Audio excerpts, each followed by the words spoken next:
सभी के अंदर उपस्थित उस परम चेतना को सादर प्रणाम, सादर अभिवादन।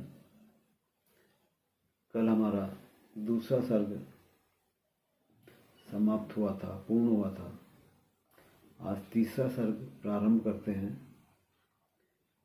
इस सर्ग में मुनि विश्वामित्र का राजा दशरथ से यज्ञ रक्षार्थ श्री राम लक्ष्मण की याचना करना, विश्वामित्र जी का दोनों बालकों को कई प्रकार की विद्याएं प्रदान करना, श्री राम द्वारा ताड़का एवं सुबाहु का वध, श्री राम लक्ष्मण को लेकर मुनि का जनकपुरी को प्रस्थान, अहिल्या का उद्धार, केवट द्वारा श्री राम लक्ष्मण को गंगा पार कराना, राजा जनक का स्वयंवर में सभा में अपनी प्रतिज्ञा सुनाना,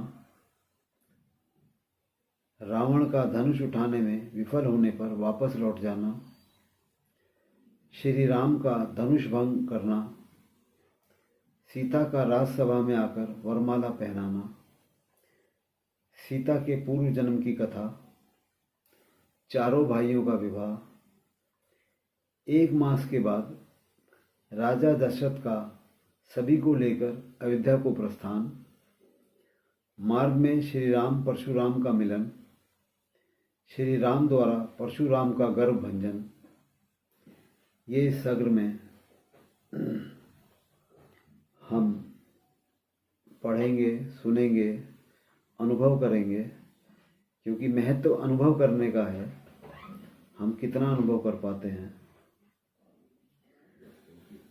भगवान शिव बोले, भगवान शिव माता पार्वती को संबोधित कर सुनाकर इस कथा का वर्णन कर रहे हैं। हे पार्वती, कुछ काल के पश्चात मुनि विश्वामित्र जी अयोध्या आए और उन्होंने राजा दशरथ से कहा कि यज्ञ की रक्षा करने के लिए कुछ दिनों के लिए श्री राम और लक्ष्मण मुझे दे दीजिए। राजा दशरथ ने गुरु वशिष्ठ आदि से मंत्रणा करके उन दोनों राम लक्ष्मण को मुनि विश्वामित्र जी को सौंप दिया।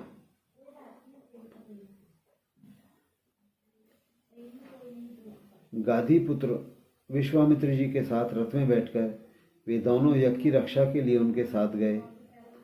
मार्ग में कामाश्रम पहुंचने पर मुनि विश्वामित्र जी ने प्रभात काल में स्नान किए, श्री राम एवं लक्ष्मण को प्रसन्न होकर अनेक विद्याएं प्रदान की। उत्तम माहेश्वरी विद्या, धनुर्विद्या, शस्त्र विद्या, अस्त्र विद्या, लौकिकी विद्या, रथ विद्या, गज विद्या, अश्व विद्या, गदा विद्या, मंत्रों के द्वारा अस्त्र शास्त्रों के आह्वान, प्रयोग तथा विसर्जन संबंधी विद्या, क्षुधा एवं तृष्णा को मिटाने वाली बला और अति बला नामक 2 विद्याएं और अन्य भी सभी विद्याओं को प्राप्त करके श्री राम और लक्ष्मण दोनों ने वनवासी ऋषि मुनियों की रक्षा के लिए अनेक राक्षसों का वध किया। इन विद्याओं को आज समाज बहुत बदल चुका है, लेकिन ये विभिन्न विद्याएं आज भी हमें अपने परिवारजनों को देनी चाहिए। रघुनंदन श्री राम ने मार्ग में पथिक जनों को मारकर खा जाने वाली ताड़का नामक राक्षसी को अपने एक ही बाण से मार डाला। पूर्व काल में वह एक सुंदरी अप्सरा थी और सुंद की स्त्री थी। उस समय उसने वन में महर्षि अगस्त को क्षुब्ध किया था, जिसके कारण वह उनके शाप से राक्षसी हो गई थी। सुंद से ताड़का को मारीच तथा सुबाहु नामक 2 पुत्र प्राप्त हुए। महर्षि अगस्त जी ने शाप के निवारण के लिए ताड़का के द्वारा प्रार्थना किए जाने पर कहा था कि राम के बाण से तुम्हारी सद्गति होगी। अब वह श्री राम के बाण से दिव्य देह प्राप्त कर उन्हें प्रणाम करके स्वर्गलोक चली गई। महर्षि विश्वामित्र जी के आश्रम में पहुंचकर रघुनंदन श्री राम ने उनके यज्ञ में विघ्न पहुंचाने वाले राक्षसों को अपने सुतीक्ष्ण बाणों से मार डाला।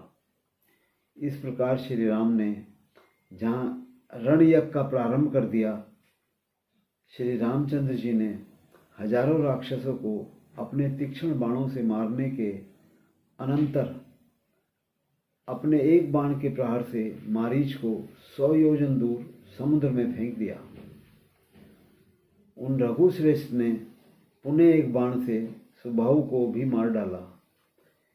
इस प्रकार विश्वामित्र जी के यज्ञ की समाप्ति तो उन्होंने राक्षसों को मारकर कर डाली, किंतु अपने द्वारा प्रारंभ किए गए ऋण यज्ञ की समाप्ति नहीं की। श्री राम को कालाग्नि के समान उद्दीप्त एवं युद्ध से अतृप्त जानकर महर्षि विश्वामित्र जी ने उन्हें शांत करने के लिए राजा जनक के यहाँ उनकी कन्या सीता का स्वयंवर जानकर उन राम और लक्ष्मण को साथ लेकर जनकपुरी में गए। मार्ग में मुनि विश्वामित्र जी ने महर्षि गौतम द्वारा अभिशप्त अहिल्या को शिला रूप में स्थित दिखाया और अहिल्या को शाप प्राप्त होने की बात भी उन्होंने बतलाई। तब करुणा सागर भगवान राम ने अपने चरण कमल से उस शिला का स्पर्श किया और गौतम पत्नी अहिल्या को समस्त कल्मोशों से रहित तथा अत्यंत सौंदर्य संपन्न बना दिया और उसका उद्धार कर दिया। कुछ मुनिजन इस कथा को कल्प भेद से मानते हैं और अहिल्या को शाप की कथा सब कल्पों में एक समान नहीं मानते हैं।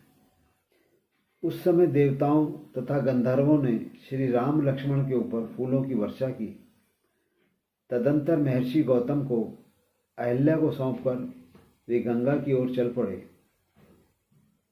गंगा जी के तट पर पहुंचकर श्री राम गंगा पार करने के लिए नौका खोज ही रहे थे कि उसी समय एक नाविक समीप आकर कहने लगा, हे प्रभु, हे रघुकुल को धारण करने वाले श्री राम हैं, मैं पहले आपके चरणों की धूलि धोकर ही तब आपकी नौका का स्पर्श कराऊंगा, क्योंकि ऐसा न करने पर आपकी चरण रज का स्पर्श पाकर मेरी नौका भी अहिल्या की भांति कोई स्त्री हो जाएगी।